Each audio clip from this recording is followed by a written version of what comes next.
Well, hello, everyone, creatives, kind folks, community out there. Today, we're going to talk about humans.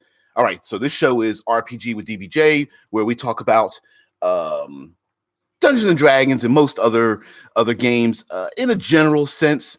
And today's theme, this week's theme, is humans, human beings. Um, if you notice the thumbnail, because I'm going to get the dead man's comment first one to pop one in there. Um, if you notice the thumbnail, I decided to use stained glass. And I did that a little bit tongue in cheek because as we know, when we play our tabletop role playing games, your air quotes average human being is quite fragile, or at least made out to be that way. And so I thought I'd bring up, because each day is a different theme, and today's Monster Monday. So I thought, you know what?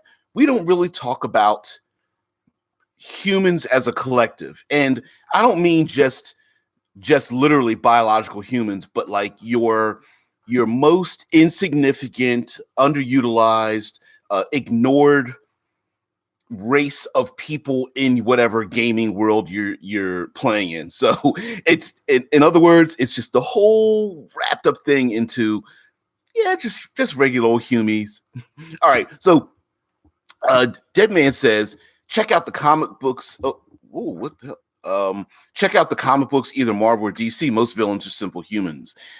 As a matter of fact, Dead Man, not only do I agree with you, but if you go back into like 40s, 50s, 60s, some 70s and such, many of our iconic heroes we have today, their main rivals were always just human beings, like meaning human beings where they, in many ways, they didn't even have extra equipment or intelligence or anything. They were just people after them. For example, the Hulk had a Thunderbolt Ross, who was just essentially just a military leader. Superman had Lex Luthor. Sure, Lex Luthor was rich, and they did give him, they always left the green and purple in the color bin for the bad guys, but that was a big thing. In a way, J. Jonah Jameson has always been an adversary, a rival for Spider-Man. I mean, there's a bunch of them. The Joker, up until recently, didn't even have like combat abilities specifically. The Joker and Batman. So a lot of our iconic rivals for our very powerful heroes were just humies. Now, Tesla Ranger says, quote, if you think this has a happy ending, you haven't been paying attention. Quote from Ramsey Bolton, and referring back to you, Dead Man, that sometimes we underestimate I believe we underestimate the lengths that human beings will go to achieve their goals, or the depravity that humans will go to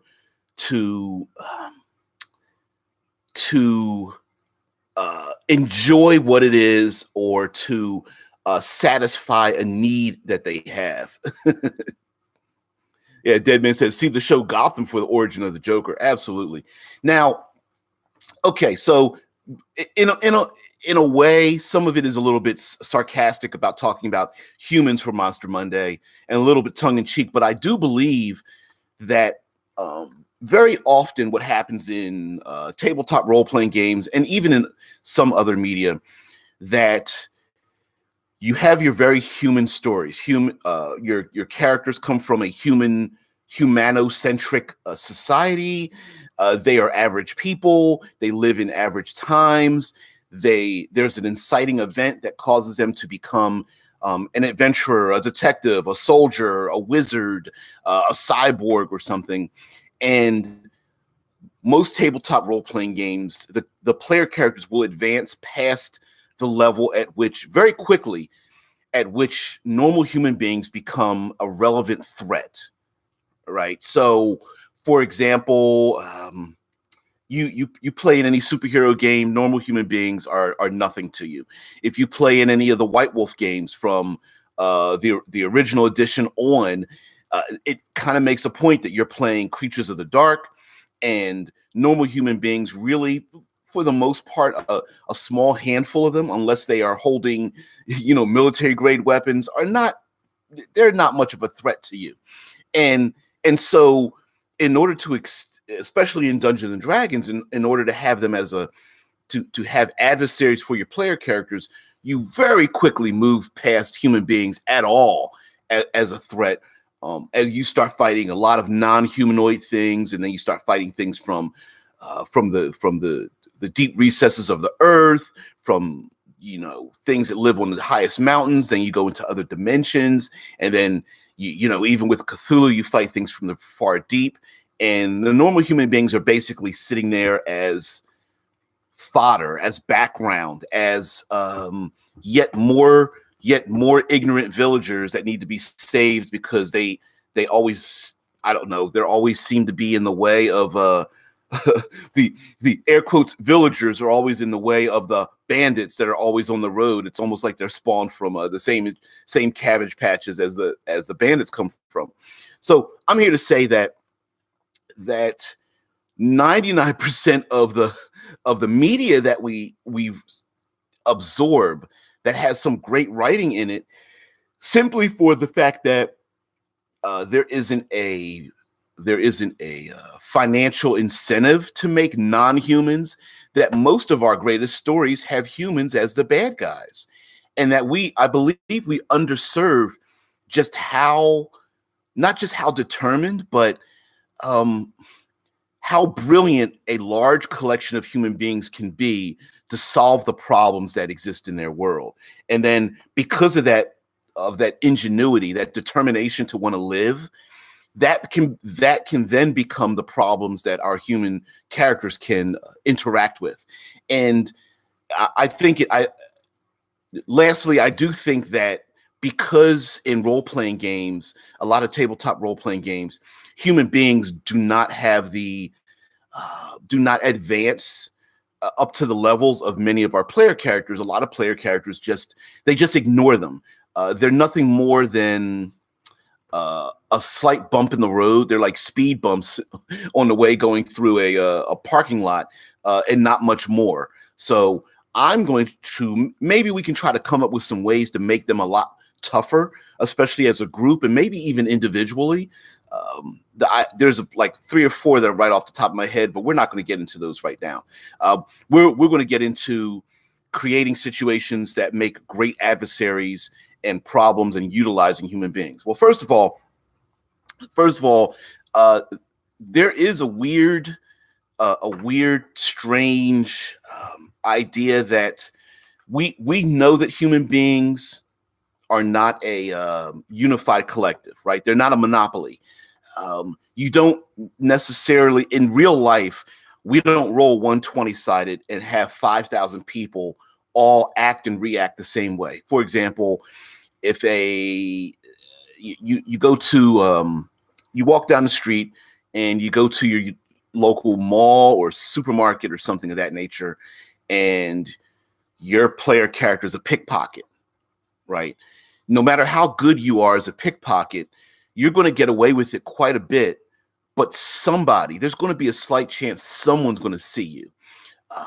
When you go to try to convince people to do things, and you're very charismatic, a very charismatic individual, there are going to be people who just don't like you and are not going to be swayed by your words, no matter how charismatic you are. And so, and you can go through this a bunch of times. And the fact of the matter is that although we like to think of the human mob, the large population of people acting in concert, let's say, for example, their favorite, I don't know, gladiatorial sporting team won, what have you. Everyone's partying. They're all acting in concert. They're flipping over cars. They're cheering. They're all drinking and such. And so we get the idea that, well, in all actions, I guess there's 10,000 of them, I guess they all think exactly the same or react the exact same way. And that's not really the case for human beings. The smaller the population of human beings, and as you start to learn their names, as you start to see the whites of their eyes in many ways, people have very different outlooks on life. So I would behoove everyone to not to uh, to break expectations. But when you have human beings in your world, your characters go into town, into your average town. They visit your average city in a modern setting. They go into your average spaceport in the, orbiting Earth or something like that. Whatever the game may be. Throw in a few human beings that just don't that stick out, that they don't think like the norm. Now, they don't need to be adversaries in the mechanical sense, right? They don't have to have combat abilities. They don't have to have 200 hit points. They don't have to have magic powers. But sometimes some people are just rubbed the wrong way by visitors. Sometimes people will see someone and they look exactly like their brother that they've always hated. Sometimes people look at each other and sometimes there's just a jealousy. Oh, those are those people that come from the far realms or something. And I just don't want to, I just don't understand why they're always here trying to convince our kids to leave with them because we have to take care of our own. We've got a harvest we've got veggies and fruits we need to harvest, and we don't need our kids with highfalutin ideals of, traveling the far realms or something like that. So having human beings that, I believe it's quite reasonable to have human beings that no matter the skills of our player characters, they're just not, or rather the charisma, the persuasion, the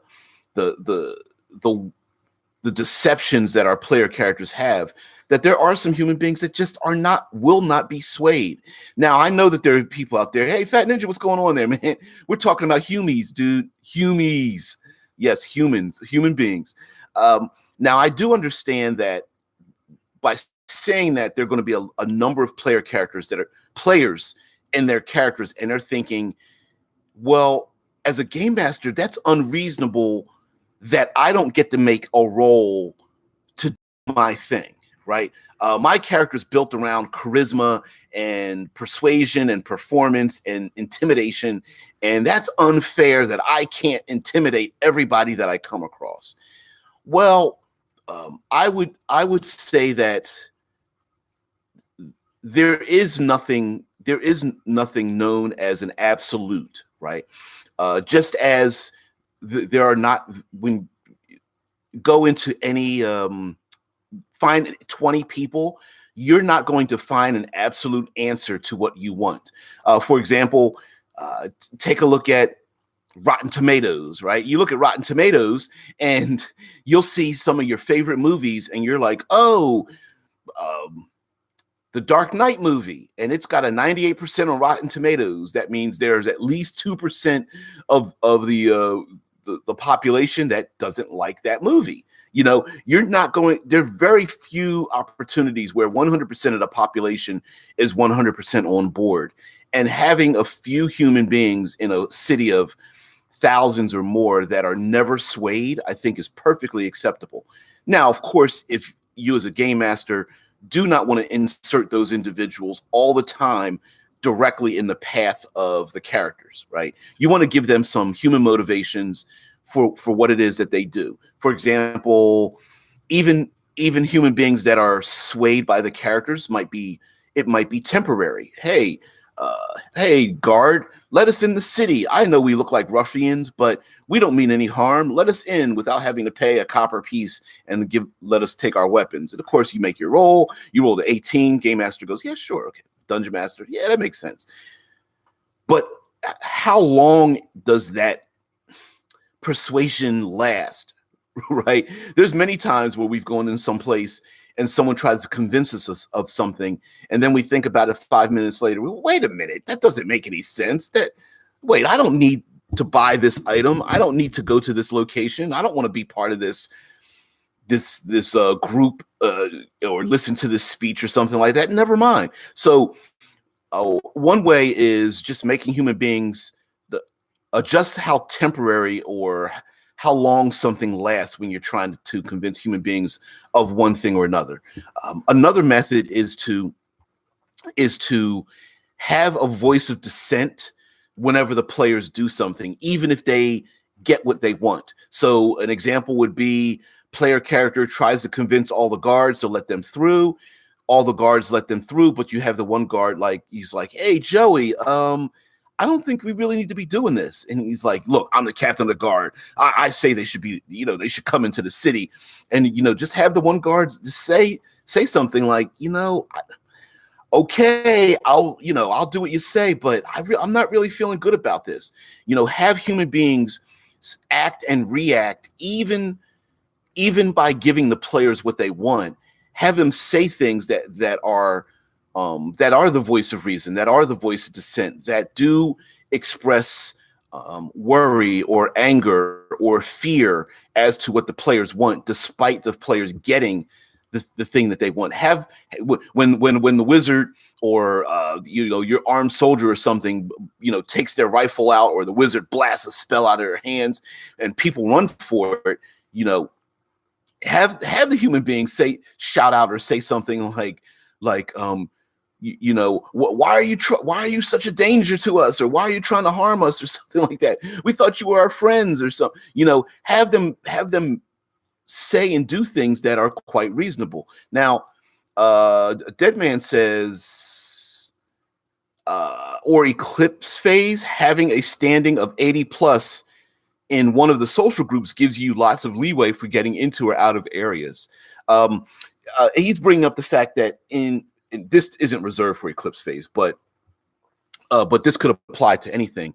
That Eclipse Phase has a reputation economy, and that if you are associated with a group of like 80 or more that are part of a social group, that being part of that social group gives you leeway into like getting into and out of areas, having access to equipment, and that sort of thing. So for example, in your role-playing game, you can really, really ramp up the idea that your players are part of an organization. So a religious character may be recognized because of their religious garb and symbol. A soldier may be recognized for being part of an even if it is a defunct warrior group, maybe part of a king that was deposed, but they still wear their medallion or their crown, or carry the sword that was part of that organization, or what have you. Of course, we like to relate our average paladins to being part of a knight's order, and that could be very influential in the PCs getting what they want, even if that information isn't available. So, for example, PCs come into town. They're looking for, quote unquote, the bad guys. Human beings are like, we don't know nothing. Character, average human being sees that this character is carrying around a medallion or a symbol or a pin or a sword with a certain emblem on it. Maybe they are, called over to the corner and is like, were you a member of, I don't know, the Black Roses or something or whatever? And, maybe the character's like, yeah, that was years ago. They don't exist anymore. And it's like, well, we're still loyal to them, and we're going to give you this particular information. So that is a great way to not only pass along information, but to put certain characters into the spotlight that maybe normally wouldn't. For example, your barbarian that doesn't have a very high charisma in the group might be recognized as being part of the, I don't know, the wildlings or something that, took in refugees from a long lost war or something. And so the people still, while they may not want them living in, modern society, they may still honor them for being saviors when they were needed most, when people became refugees or something. Also, human beings are quite, as a grouping, although they do dumb things, there's also sparks of brilliance, and they solve a lot of problems. As a matter of fact, no matter what game you're playing, before your PC was a PC, a lot of the situations that were causing them harm, they probably solved on their own. Human beings dig wells and create aqueducts and domesticate dogs and horses and animals and learn to survive in the harshest of climates and such. Despite the fact that the typical goblinoid goblinoid horde is attacking villagers and they need help, without the player characters, yeah, they'll be victims for at some point in time, but at some point, maybe not this village, maybe not the next one, but human beings are pretty good at combining their resources together to solve a situation that puts them in harm's way. Now, is that an automatic solution? No, absolutely not. Otherwise, every city, every village, everywhere in the entire world would have aqueducts.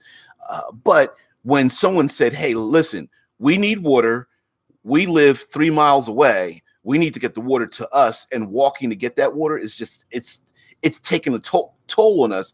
We need to figure out a way to get that water to our city, to our crops or something. Someone created that idea. Others got behind that idea. They became organized. So human beings have a great ability to organize themselves to create some pretty dangerous, large, powerful methods of getting around a particular situation.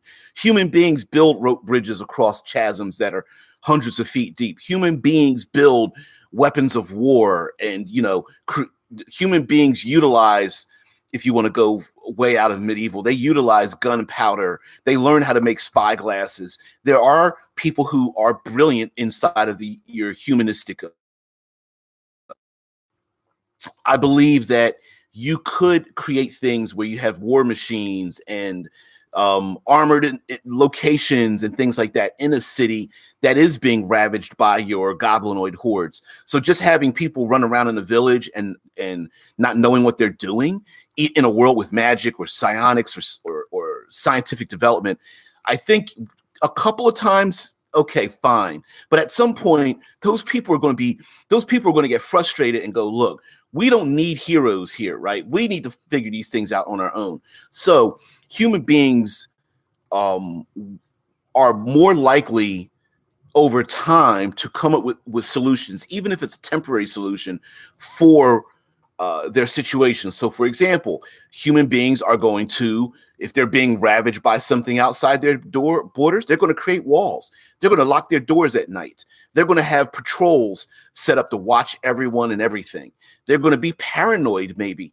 They're going to use dogs to sniff out the things that are untowards in their area. They're going to, maybe those dogs can sniff out cybernetics or spell components, or the fact that you're the difference between a dwarf and an elf. They're going to sniff out those things. They're going to have dogs that are going to be maybe sensitive to magic, or sensitive to the smell that comes from having come from the dark woods or what have you. They're going to utilize birds as messengers. They're going to have tower shields available. So a lot of times we underserve the ingenuity and the determination to survive something for human beings, even when the heroes aren't there. And that could be a very good way of expressing information in your world. As the heroes get closer to the danger, they realize that the human beings that live closer to that danger have prepared themselves for it. They're going to have supplies and stock themselves in for the long winter or something. Undo says sometimes they also come with horrible and evil solutions. History is living proof. I was going to get to that point too, right? Because I've kind of been thinking of humans as being like, I guess you could say, innocent and honorable. We didn't do anything wrong. We're just trying to survive in this harsh land.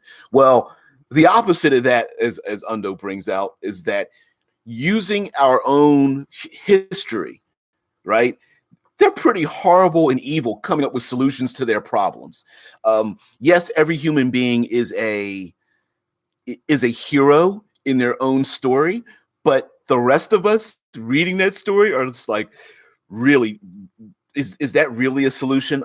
For example, go ahead and Google the top 20 most horrific types of tortures and the devices that were created for those tortures, and you'll go down a deep, dark path, right? Human beings Even the human beings that poke their head up out of the normal are people that are sadists and serial killers and martyrs for who feel that they are out to sacrifice their soul to do the things no one else wants to do, like, killing children and pregnant women and torturing, lining everyone up and killing, every fifth individual to prove a point, right?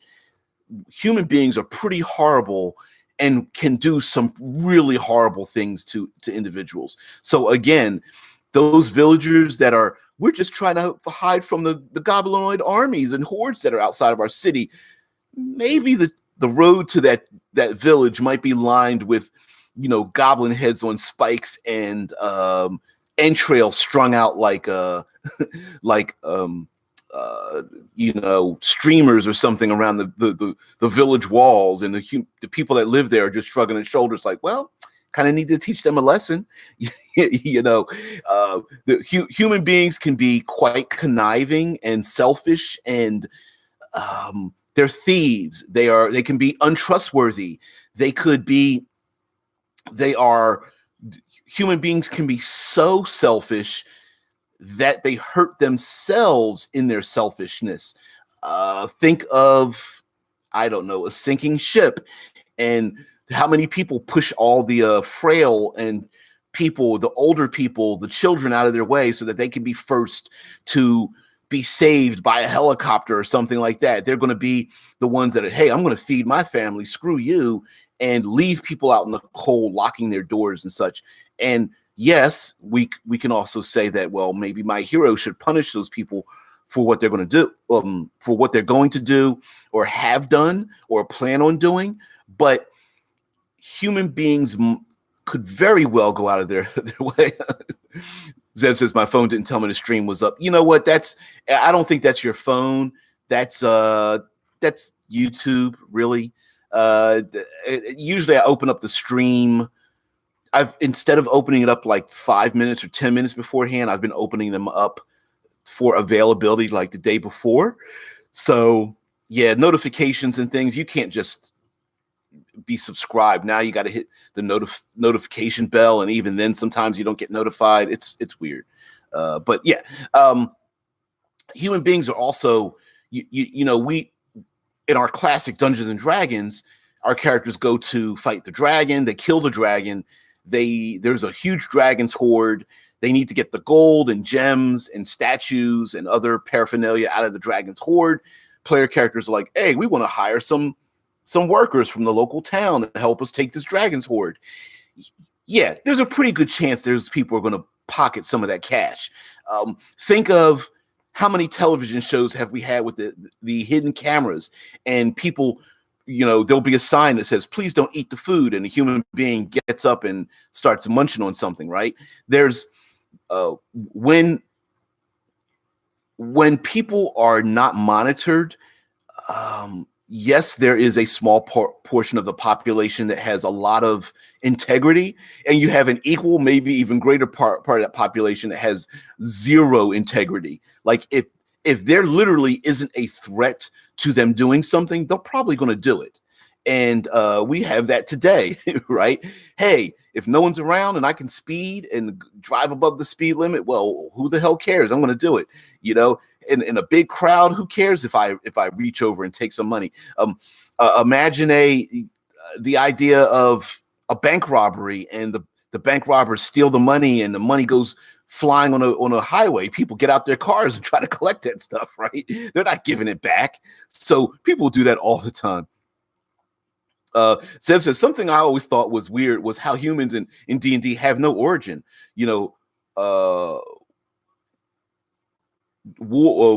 Was elves come from Coralon, dwarves on Moradin, and so on, except humans. Yeah, humans have always defaulted to they are extremely adaptable and come from everywhere.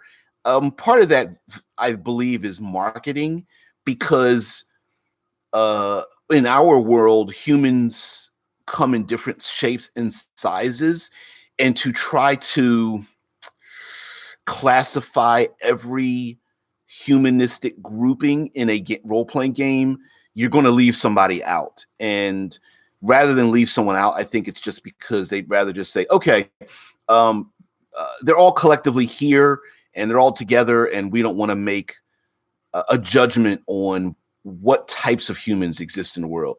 Zev says, I always wanted to see a campaign where humans were probably some new force that a wizard created to take over the land. They were basically the Orokai. Yeah. Within the Ring of Fire. Oh, I don't have the book nearby. Is a role playing game where human beings are the minority in the group. And they were created by the gods as well as the other humanoid organizations. So yeah, there is a role playing game that does that. I believe like Talislanta doesn't have any human beings. You could easily get away with human beings being the new invasive species in a sci-fi setting. Human beings go out to space. They start colonizing the other aliens out there. Just like, who are these? Who are these people? They're like spreading like a plague. You could very much do that. I believe you could even do that with a hey, player characters and human beings, you've come from a destroyed land, i.e. Volantis or something, where there was a big earthquake or volcanoes or something that destroyed the world, and so all the human beings got on ships or something and sailed across the land to settle a new area. And so you could have a setting where everything, including for the human beings, is brand new, and maybe the human beings are kind of getting out of control in this new land, and the people that live there are like, hey, I get that you wanted to survive, but could you please treat the planet a little bit better, or land a little bit better? And maybe they're just getting crazy. So it says, I don't mean to say they're a minority. Humans are degenerative and invasive species that just can't stop breeding, like they're rabbits, but evil. Yeah. Deadman says Mass Effect had that. Oh, Mass Effect, with the human beings being the newbies in a place where everyone else is like, hey, I know you're new here, but maybe you should don't treat this place like it belongs to somebody else. Like treat it like we're going to shoot you if you don't respect it. You know what I mean? That's a problem too. Now I understand that, especially in games with levels, and in a lot of role playing games, you'll flip to the back of the book, and they will have examples of your average human being. Right? They'll have like a merchant or a police officer, or a soldier, maybe some kind of intellectual like a sage or engineer, and then maybe criminals like a thug or a bandit. And then they'll throw in like a wizard or like a cyborg soldier, or someone who's a little bit more skilled in what they do. But I think you can very easily reskin some of your human beings as, using stat blocks from creatures and such. You may not want to go too far. Hey, I'm going to reskin all the human beings as ancient red dragons. That might not make a lot of sense. But, a thug reskinned a reskinned ogre as a thug might work, as someone who's very big, people who are on the edge of the scale of humanity would work a lot. There are people who are brilliant, who are not necessarily quote unquote wizards or fighters or rogues in the world, but there are people who are born with 18 intelligence. There are people who are born with massive muscles, who are on the edges of the percentage chances of things, people being a certain way. There's some people who are very good at running, jumping, great vision, brilliant, tough. There are those who are just have an innate ability to do things that might be outside the norm. Maybe someone is gifted with maybe some kind of psionic gift, or the ability to see the invisible, or something of that nature. Now, a lot of those people will end up rising to becoming the cream of the crop, for good or bad. They might be hated. They might be hunted. They might gain positions of power. They might be ostracized in the world, but some of those people will rise up. And what better way to insert them into a place where you know, your player character wants to convince the group, the angry mob to stop hunting the lycanthropes, and you're going to have that one human being's like, they're charismatic, but I don't believe what they're saying. They're up to something, you know? So everyone says, I want them literally to be the evil force of the villains. You obviously haven't seen that Macho Man Randy Savage dragon mod. Yeah. Oh, I'm a dragon. Yeah. Anyway, the idea of human beings combining together to be an evil force, of course, it oftentimes is undersold. Again, they're often relegated to being the innocents, but yeah, human beings are pretty despicable. Now, of course, we see them as like the evil cult, right? The human being evil cults are going to summon evil from another world or another realm, Cthulhu-ish, defaulting to something like that. And if we don't stop them, they're going to draw this evil. But who's to say that you can't combine evil forces of humans collectively as being stronger together as something rather than making them individualistic? So, for example, yeah, posted a pic in the Discord, a human reskinned as a dragon. I'm going to look that up. So while we're talking about this, but the idea that human beings, for example, you could say that 20 human beings brought together might be tougher to modify, might be tougher to it's silly. I love that hat. It's so weird. But collectively together, they might be far more tough as a group of 20 than they would be as individuals. For example, 20 people together might be nearly impossible to convince that for that player character that's got the high charisma to do what they tell them. Whereas maybe if there's only 5 of them left or 4 of them left, they might be highly intimidated, right? 20 people together against that one barbarian dude. Yeah, they might not be intimidated, no matter, that half orc that's wielding his axe. They're like, there's 20 of us, we can take him down. So there is a way for you to mechanically ramp up human beings by making them collective. Now, what you could do of course, you have 20 human beings. They're not going to all survive as 20 human beings.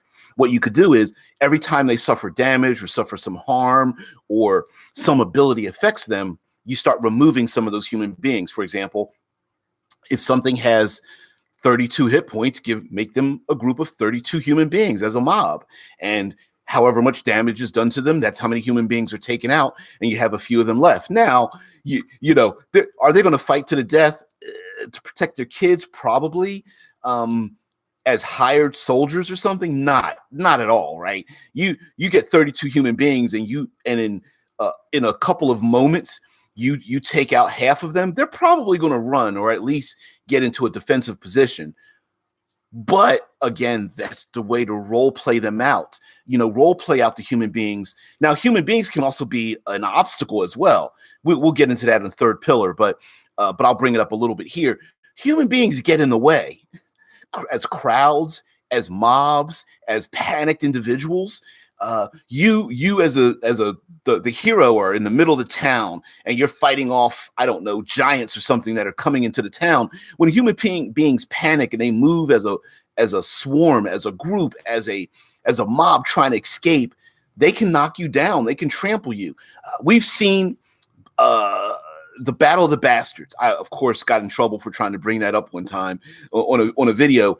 But go to YouTube, look at Battle of the Bastards. How chaotic that was. Those were human soldiers. Sure, they might have a lot more skill and toughness than your average human being, but there was such chaos that the main character, Jon Snow, and a bunch of other people are getting knocked around and pushed around by the horde of human beings that are bumping into them and doing chaotic things where they're throwing spears and it misses one person, but maybe hits somebody else by accident, or their horses fall over or whatnot. So that's another thing, that humans are also obstacles. They get in the way and they move almost like a chaotic living thing unto themselves.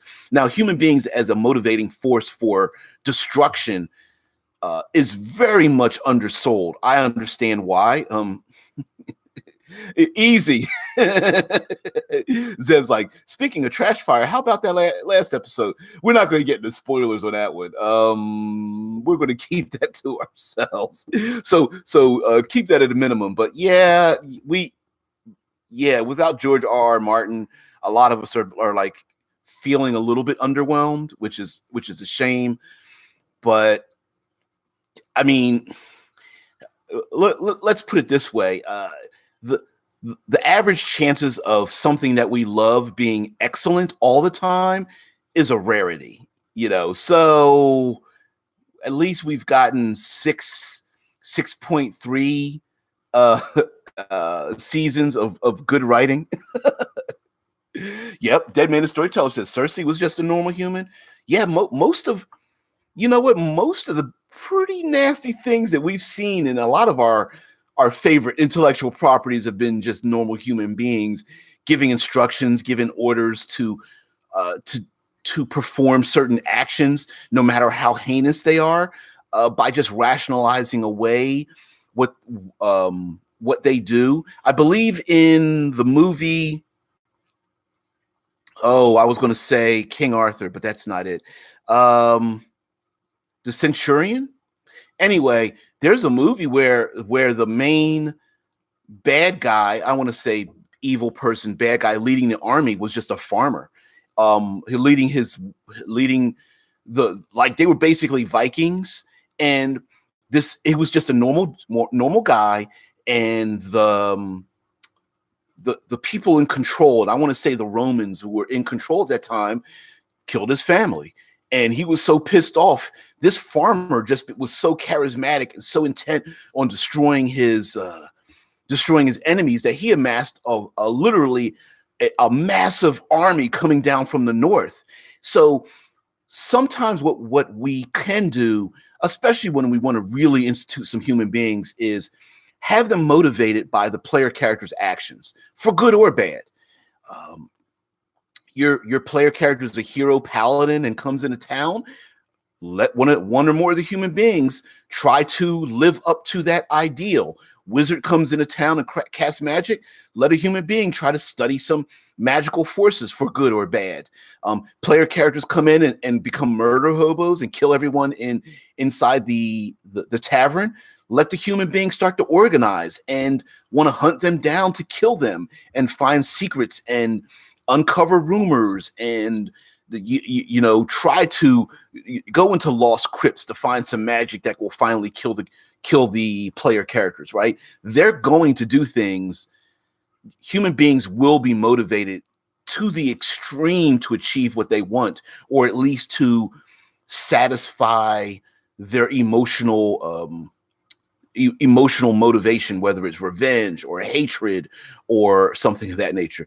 Zev says, just saying, Ceilings did what Cersei did what multiple politicians and assassins couldn't. Wait. Oh, Ceilings. Let's get this straight. Because I did it wrong.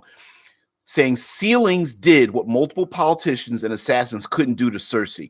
And I believe what you mean is like glass. I'm interpreting that as glass ceilings, that the idea that Cersei could never, by the rules of the world in which she lived, being born a female meant that Cersei could never achieve becoming the rightful heir of the kingdom of the seven kingdoms. Simply, she would always be known as the Queen Mother, but really have no political power, and the rules prevented her from having that, and i.e., she became pretty dangerous just simply because of that. As a matter of fact, her own dad was just like, listen, you're going to marry this person and you're going to like pop some kids out from between your legs, and that's going to be it, right? That was her lot in life. And yes, the ceiling of her life made her the way, not just made her, but gave her that incentive to become this individual. Zev says, in deep space, humanity has consumed almost all of the resources of Earth, and overpopulation was leading to destruction.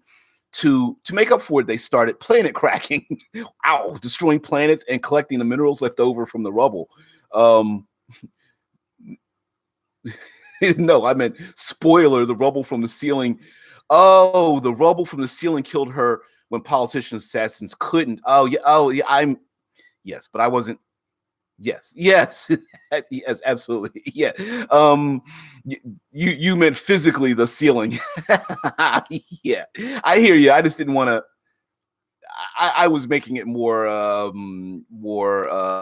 generalized though. Everyone says Dead Space, not Deep Space. Oh, in Dead Space. Oh, you mean Dead Space? I thought you meant Deep Space because it wasn't capitalized. Dead Space, the game. Yes. Human beings. I don't think it's far to say, yeah, the video game series Dead Space. There's the idea human beings have been referred to as a plague, as insects, kind of, as a virus that spreads, or bacteria that spreads across a realm. I would deign to say that that's not very far off the mark in many ways. So human beings could very much be, the heroes that bring the humans to another place so that they could live, like the example of destroying Earth and taking them to Mars or Alpha Centauri or something, and then having all hell break loose as they just keep diving into the same behaviors that they did before, but just making it worse. I think is a great way to have a setting or begin a setting. As a matter of fact, take any post-apocalyptic setting and it goes down the rabbit hole of, hey, once we don't have an organized society, what do human beings do? We start eating each other. We start enslaving each other. We start torturing and raping each other.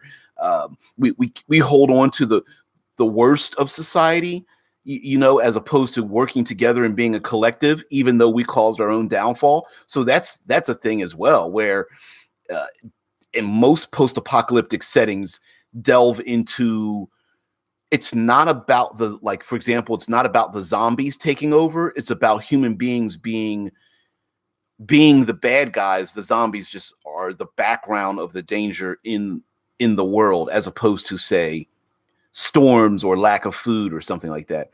Zev says, so my idea of humans going out like locusts, consuming plants, animals, minerals, etc., and the other races going up to deal with them, like orcs and other monstrous races, are given a spot in society to help deal with them because their numbers are just too damn plentiful. That would be a great setting. I think myself and Vince actually did that when we were trying to come up with we were creating worlds based on character classes from Dungeons and Dragons, and I think we did that with either rangers or druids, where like the humans are the plague, the bad guys. They are the ones consuming everything, and the player characters are playing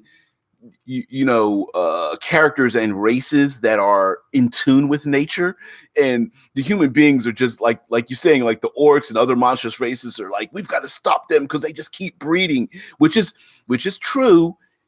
Human beings do breed quite quickly. I mean, World War I saw the death of, I don't know, they say upwards of 40 to 60 million people, and one of the ways during World War I and II was basically to throw more people against the other side. It was basically waves of humanity. Hundreds of thousands of people were dying per day, and they were still being thrown into a meat grinder. So, yeah, human beings do breed quite quickly, especially with other fictional races being assumed to not breed as fast as human beings. They don't pop out litters. They're more or less long-lived and take long to gestate and such. Tesla Ranger says there's a reason we've never gotten any results from SETI. Yeah. All the other aliens are just like, yeah, there's a few of them that are brilliant, and we've been trying to, we keep trying to go down and abduct them, but the rest of them, let them stay on their own planet. As Zev says, hobgoblins help plan and do logistics. Okay, Okay, because they're pretty organized. Orcs are the vanguard. Yanti or Yuanti are special ops alongside Drow. Deep gnomes are heavy artillery alongside elves and ogre magi. That's awesome. That would be really awesome. Oh man, dragons are bombers. Oh, you guys are terrible. See, and that's why the human beings are fighting back because they're being eliminated. You guys are bad. No, but really though, in many ways, that actually makes a lot of sense. The player characters who might be human or relatively human go out into the world to stop the evil hordes and find out that, wait a minute, we've been pretty evil to these people. It would be kind of cool. I don't know how easy it would be to do it, but it would be kind of cool to play, to have your players play non-humans. And the reason is because you need to stop humanity because they're just spreading they're just spreading like mold and fungus over everything, destroying the world. And they could be forcing the non-human society to live in areas where they really don't want to live. Maybe they're living underground because it's the only place left for them to live because the resources have been consumed. Yeah, that says dwarves. No matter what we do, they just keep coming. McClan bombed out an entire stronghold, and they have no end. Yeah, yeah. Oh man, could you imagine? Even visually, like humans are ravaging the countryside like zombies, except they're not zombies. But it's like no matter how many you kill, they just walk over the piles of dead. There's just still more human beings. They're like, mine, mine, mine. I'm going to take it. It's mine. Oh, man. But yeah, human beings are also, not only can they be quite despicable, they can be quite persuasive in getting what they want as well. Not just player characters who are playing like, I want to play a face character that's a diplomancer, right? But human beings can be quite persuasive as too, especially when they have the numbers and such. So, for example, the human beings could get like you guys are bringing up the fact that human beings are just overpopulating. They're like this big horde or something.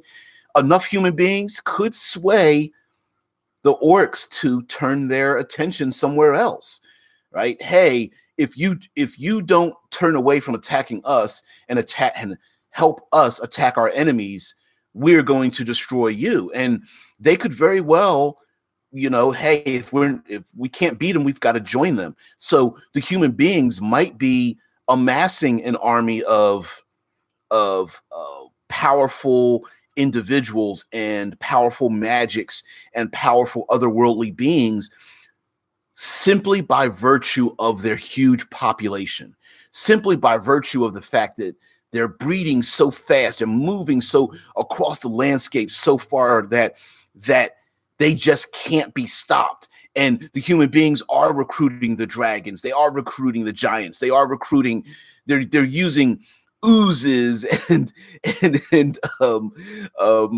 zombies and mechanical beings as they move across the landscape.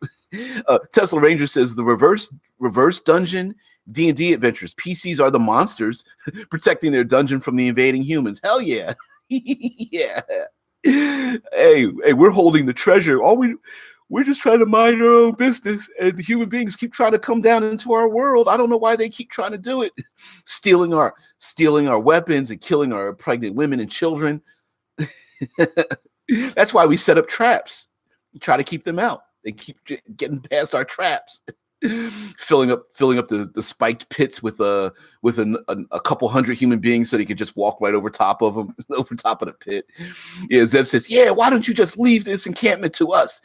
Me, my men, my sister's men, my cousins, and their friends would be ever so grateful to just stop the violence. You want to see your daughter safe and sound, right? That's exactly what I'm talking about, right? Yeah. There are just so many of them. It's possible the hordes of other creatures, or maybe there isn't even hordes of other creatures. Maybe the other creatures just can't fight against the numbers. There's just no way they could stop the numbers. So they they just have to join with them. Yeah, as a matter of fact, within the Ring of Fire, the cultural imperative for the humans is that every man is to marry 7 women, and they are to have at least 7 children. In within the Ring of Fire, the gods have decreed that the humans are to spread across the landscape because they are the minority force in that world, and their cultural imperative is to breed as many as to breed early and often. And so some of the story, part of it is that if you play a human being, you as a man, you are expected to marry 7 women and to have at least 7 more children, if not 7 more, with at least 7 children with each of your wives, and that the women are expected to be one of the brood of women to marry the man. Now, sounds pretty bad. Of course, there's other things that are pretty bad too. There's lots of cannibalism and such. But yeah, look up within the Ring of Fire. It's not Ring of Fire, it's within the Ring of Fire. But it's actually pretty cool how it's a cultural imperative for humans to breed across the landscape. Zev says WebDM had an adventure idea where Tiamat was actually a fine goddess. She just kept hearing some monkeys exploding things and looting her temples, and she woke up giving birth to chromatic dragons to deal with the incursion, to show respect to her worship and get some sleep. You know what? That makes perfect sense as well, that human beings are the bad guys, that they are, it's weird to say, but they've created their own enemies. There's a book series by C.S. Friedman where human subconscious created the enemies that we have. So through their subconscious interaction with the magic of the world, it was actually called the Fae of the world, they created their own ghosts and their own goblins and their own creatures of the night, which could also be a thing. As the more humans there are, the more power is given to non-human creatures, as well as the fact that it's possible that otherworldly creatures are otherworldly because they escaped what they saw as this expansion of humanity, and they were able to find themselves a bulkhead against the excursions of humanity. And that's why human beings can't easily go to other realms and other worlds. They're just like, you need to stay out. We need to keep the portals closed. And every human being that discovers a portal, that's why the creatures in those other worlds are like, you've got to get them out of here. If they live here, they're just going to breed. All it takes is 2 of them. They're just going to breed themselves out. And maybe that's why some of the non-human creatures are viewed as being despicable and evil themselves, because they have to do so many things to stop the human incursion. So I very much love that. And again, human beings, your average human being you're playing Dungeons and Dragons, your average human being has like 3 to 5 hit points. They can't really wear heavy armor. As a group, maybe there's not many of them, but as a mob, as an army, as a horde of human beings, they could be quite powerful. And of course, you're going to have a few that are going to poke their heads up, that are going to be the exception and not the norm. And they're going to be the ones who learn from the mistakes. They're going to be the brilliant ones. They're going to be the fastest ones and strongest ones. They're going to be the charismatic ones, the ones who learn from the mistakes of the past. And they're going to be the ones that are going to create weapons of destruction. They're the ones who are the alchemists that create, firearms or whatnot, or at least explosives. They're the ones who are going to harness, I don't know, oozes and jellies and gelatinous things and launch them using siege machines over, into the non-human lands or something of that nature. They're the ones that are going to train death dogs and hellhounds and blink dogs and displacer beasts to go hunt down their enemies and stuff. Like, the humans could be the ones that are organizing them to be organizing some of the, I guess you could say, leftover bestial creatures that are out there hunting down with the player characters in this world. So that'd be great. Zev says you could also imagine it like the Reavers from the Firefly or Serenity.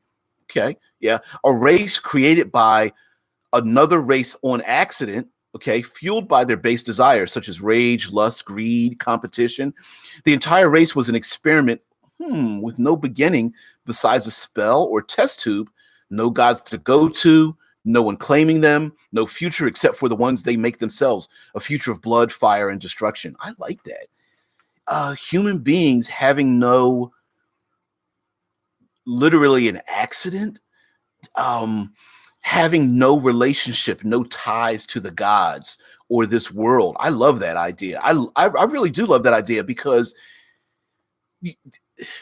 if the player characters are playing non-humans, how do you convince the human beings to stop doing what they're doing? They may not go to the afterlife.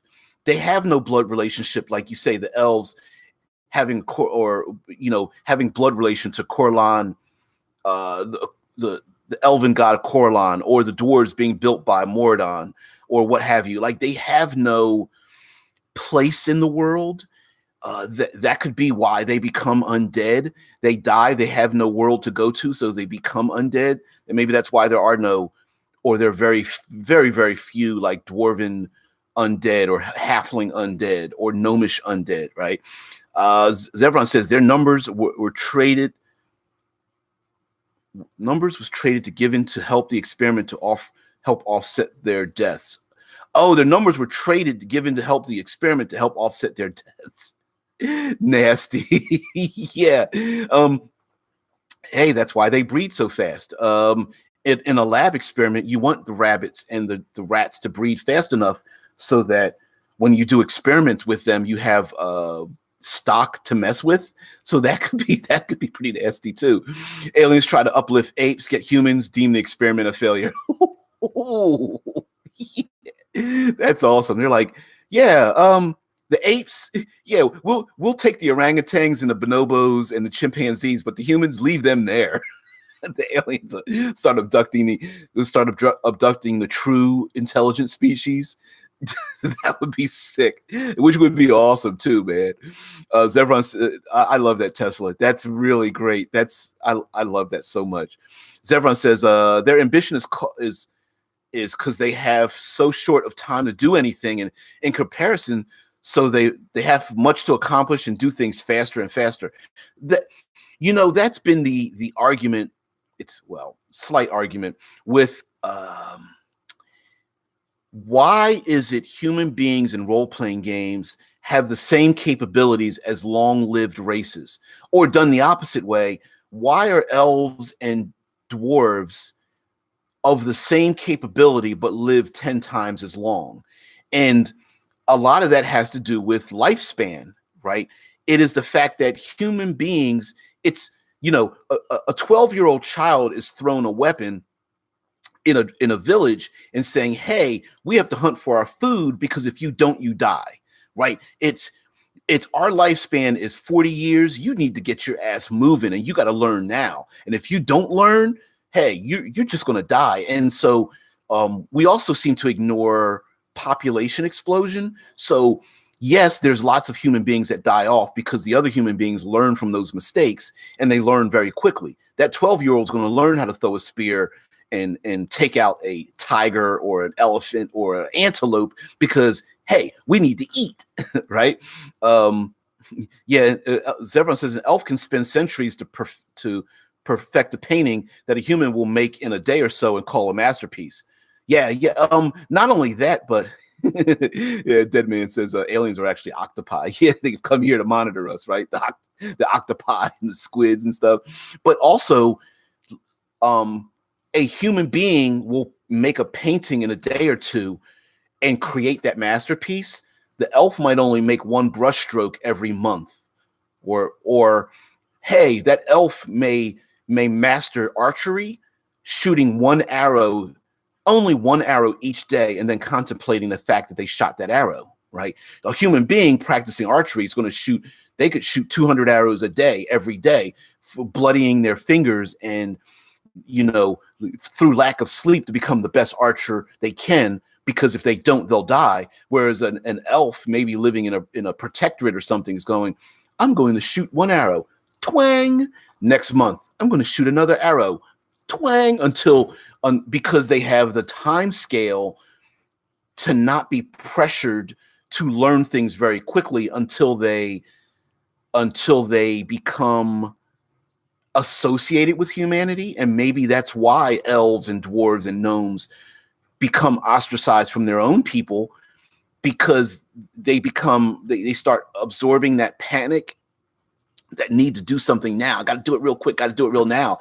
Do it now quickly, and do it because there's this intense pressure, and the other races are like, I think you're getting sick. I think you're learning from the human beings, and you're infected by them. Like, calm down. You've got 20 years to master this. Relax. Yeah, Tesla Ranger talking about aliens try to uplift apes. Maybe that's where what is the Planet of the Apes comes from. The aliens uplift the true heirs to Earth, and the human beings have just been able to breed them out of existence. Zev says hobgoblins gain the help of their cousins, the goblins and bugbears, just because this encourages getting too dangerous. Of course. Of course, even the giants might be like, hey, I know we look like them, but we're no relation. We can't even breed as fast as they can. Little tiny little people. Yeah, that'd be crazy. But anyway, guys, thank you very much for joining me. This week, we're going to talk about humans, the humies. Yeah, your average people. Tips and Tricks Tuesday, World Building Wednesday, Third Pillar Thursday, Future Friday. Yeah, we're going to talk about nothing but humans. And you will notice in the thumbnails that I have, again, used stained glass just as I thought it's a little tongue in cheek, a little me being snide that human beings are like fragile as glass, but they're also looked at as humanity. It can also be a pinnacle. They do create things that are deemed as masterpieces, like you guys say. So stained glass can kind of be viewed that way, as being something beautiful.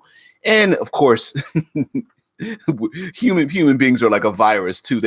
We do like to spread and destroy things without, hell, you look in the past and how many whales and we've killed, and buffalo we've killed, and other kinds of animals that we've just slaughtered and piled up for no reason, just to get the ivory, or hell, just to get the indigenous people, the Native Americans that lived here in the United States, just to kill them off. We killed a bunch of buffalo just to make sure that they didn't live. So yeah, human beings are pretty nasty when it comes to doing things.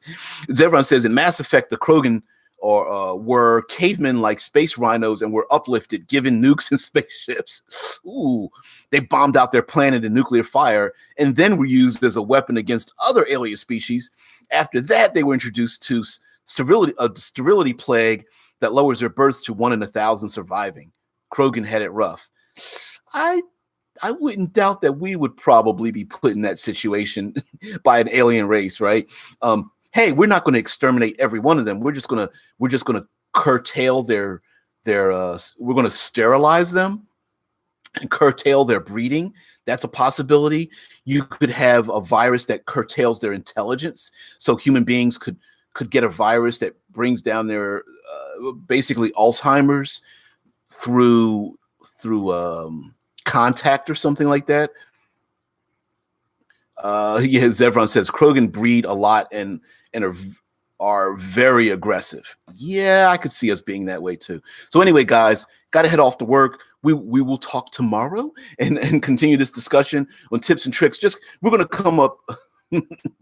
But still, this is a little much. I don't know, man. I don't know.